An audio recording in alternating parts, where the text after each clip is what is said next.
ينهمر طوفانا جارفا ليضيف إلى المصيبة مصيبة وإلى النقمة نقمة. Pada tahun 300 Masehi, telah runtuhnya empangan Ma'rib di Sabah.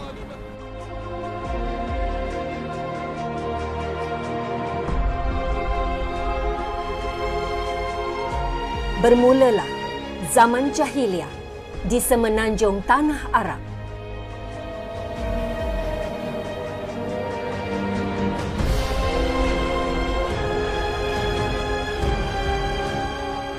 Zaman ini dianggap sebagai zaman kegelapan masyarakat Arab. Masyarakat Arab jahiliah tidak menyembah Allah yang Maha Esa, tetapi menganuti agama watani, iaitu menyembah berhala. Apa maksud jahiliah? Yang pertama sekali dari segi bahasa Arabnya ialah jahala, right? J-A-H-A-L-A. Itu maksud bahasa Arab. Okay? Dalam bahasa Melayunya jahil. Nah, kalau kita sebut tentang jahil, apa sebenarnya maksud jahil? Tidak mengetahui. Okay? Tidak mengetahui. Kalau orang yang tidak mengetahui ini maksudnya dia tidak mempunyai ilmu pengetahuan. Itu adalah konsep sebenar maksud jahiliyah. Masyarakat jahiliyah terbahagi kepada dua kumpulan, iaitu Badui dan Hadari. Kumpulan Badui tinggal di gurun dan di pedalaman, kumpulan Hadari pula menetap di pesisiran semenanjung tanah Arab. Mestikah percaya pada alamat burung, Tuan? Sebagai ketua kabilah, sesungguhnya kamu kena mempercayai aku. Sesungguhnya burung-burung itu berasal dari roh kematian.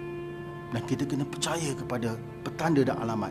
Dari aspek kepercayaan, mereka menyembah berhala, iaitu dikenali sebagai agama wathani.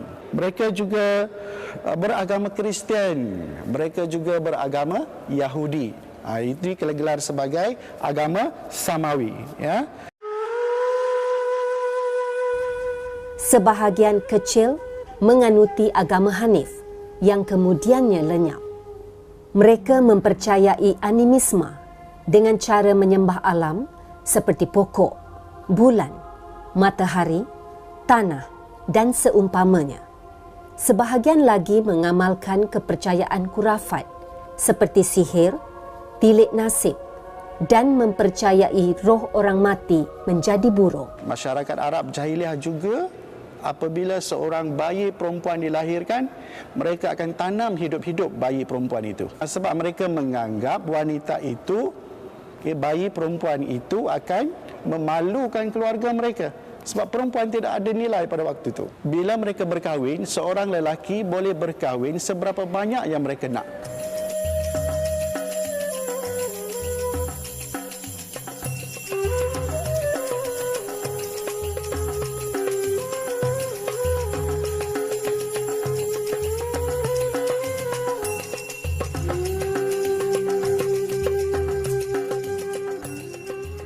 Kesan daripada sistem kabilah ialah terbentuknya semangat asabiah, iaitu semangat kesukuan yang melampau.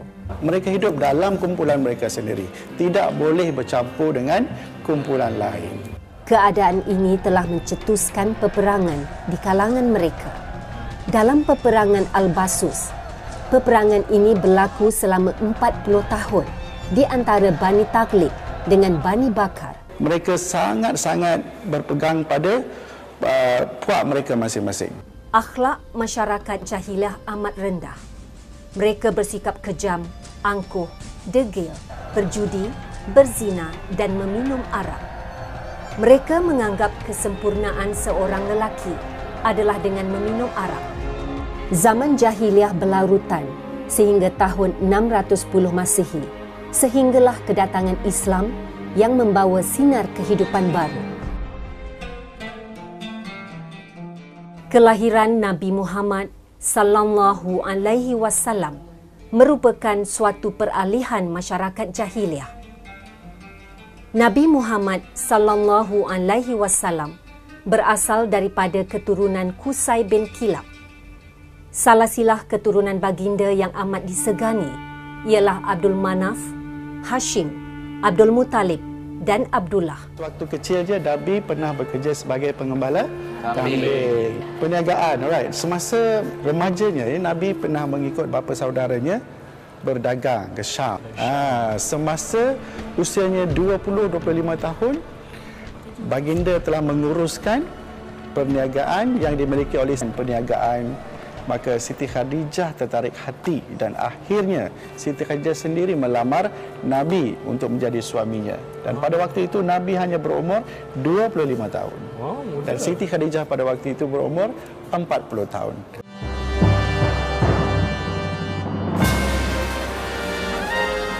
Kenapa Nabi Muhammad tu digelar Al-Amin? Itu doa ke? Itu bukan doa lah. Sebenarnya Al-Amin itu bermaksud dipercayai. Yalah, setiap perbuatan baginda, setiap perkataan baginda, semuanya benar. Sebab baginda tidak pernah berbohong. Selepas banjir besar melanda di kota Makkah, apa yang terjadi kepada Batu Hajar Aswad? Selepas banjir, Batu Hajar Aswad terjatuh dari tempat asalnya. Jadi, masalah yang berlaku pada masa itu, masyarakat Arab Quraisy berebut untuk meletakkan Batu Hajar Aswad ke tempat asalnya. Jadi, kebijaksanaan Nabi Muhammad SAW menyelesaikan masalah tersebut. Jadi macam mana dibuat? Tindakan Nabi Muhammad SAW ialah meletakkan Batu Hajar Aswad itu di atas sehelai kain serban. Kain serban tu yang kita pakai kat atas kepala tu.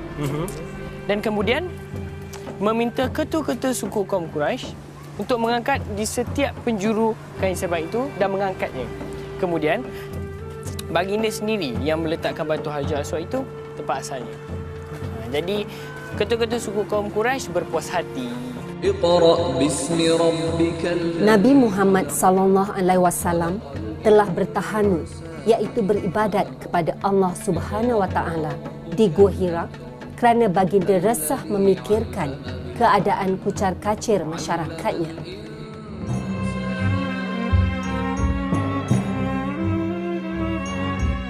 Pada 17 Ramadan bersamaan 6 Ogos 610 Masehi, Allah Subhanahu Wa Taala telah menurunkan wahyu pertamanya kepada Nabi Muhammad sallallahu alaihi wasallam. Kenapa? Apa istimewanya agama Islam yang menyebabkan golongan bawahan ini suka sangat nak memeluk agama Islam? Begitu murninya ajaran Islam yang dibawa oleh Nabi Muhammad sallallahu alaihi wasallam. Lagipun kepribadiannya begitu mulia. Tidak seperti bapa-bapa saudaranya, Abu Jahal dan Abu Lahab. Nabi Muhammad sallallahu alaihi wasallam membawa satu agama yang mengutamakan layanan sama rata. Tidak ada perbezaan darjat. Yang kaya dan yang miskin hidup bersama. Sedangkan para pembesar Quraisy seperti Abu Jahal dan Abu Lahab masih mengamalkan perhambaan.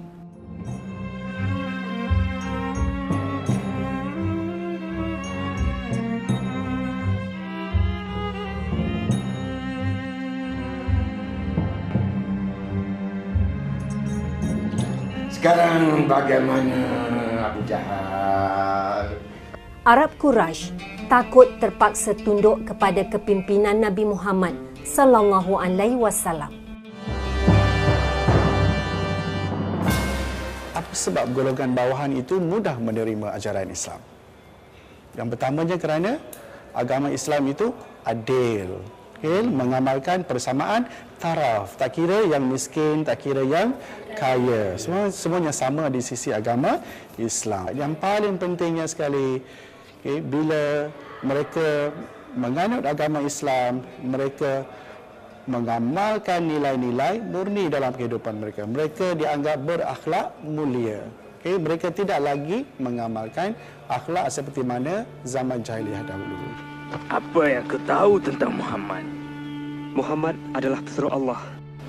Pesuruh Allah. Rebak macam penyakit.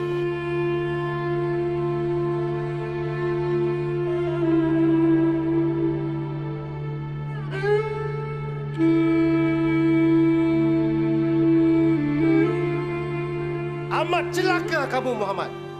Kamu membohongi kami mengatakan kamu berjumpa dengan malaikat. Apakah kamu cuba untuk merampas kepimpinan Bani Quraisy di kota Makkah ini? Kalau aku tak fikir kamu anak saudaraku, sudah lama aku bunuh kau. Saudaraku Abu Lahab. Apa lagi yang harus kita buat? Pengaruh anak saudara kita Muhammad semakin dipercayai. Jahanam betul! Ingatkan setelah Abdul Muttalib meninggal, semuanya sudah selesai. Abu Jahal, perniagaan berhala kita telah rugi. Ramai penduduk Mekah tidak membeli berhala dari kita lagi. Kita seksa mereka, tapi mereka masih mengikut Muhammad. Mereka lebih tertarik dengan cara persaudaraan yang dibawakan oleh Muhammad. Maruah kita sebagai pemimpin kabilah telah dicabar. Dakwah anak saudara kita Muhammad benar-benar menyusahkan. Selagi Muhammad hidup, ini bermasalah. Kita hapuskan Muhammad.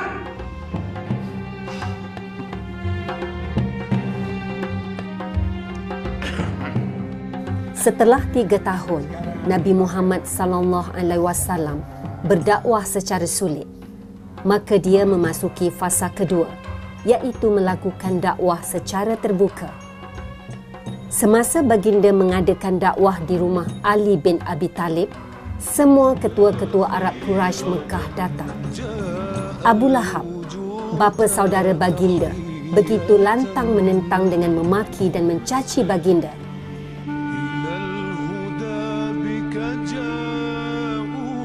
Bagi meredakan tekanan oleh penentang, maka Nabi Muhammad sallallahu alaihi wasallam meminta pengikutnya berhijrah ke Habsyah. Selepas 5 tahun kerasulan, Nabi Muhammad sallallahu alaihi wasallam berhijrah ke Taif, tetapi terus mendapat hinaan dan dia kembali ke Mekah. Akhirnya, atas perintah Allah Subhanahu wa taala dan jemputan suku Aus dan Khazraj, baginda telah mengambil keputusan berhijrah ke Madinah. Allahu Akbar, Allahu Akbar.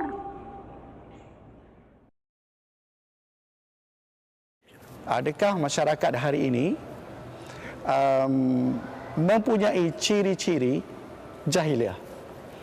Apa dia ciri-ciri yang awak rasa zaman kini diamalkan?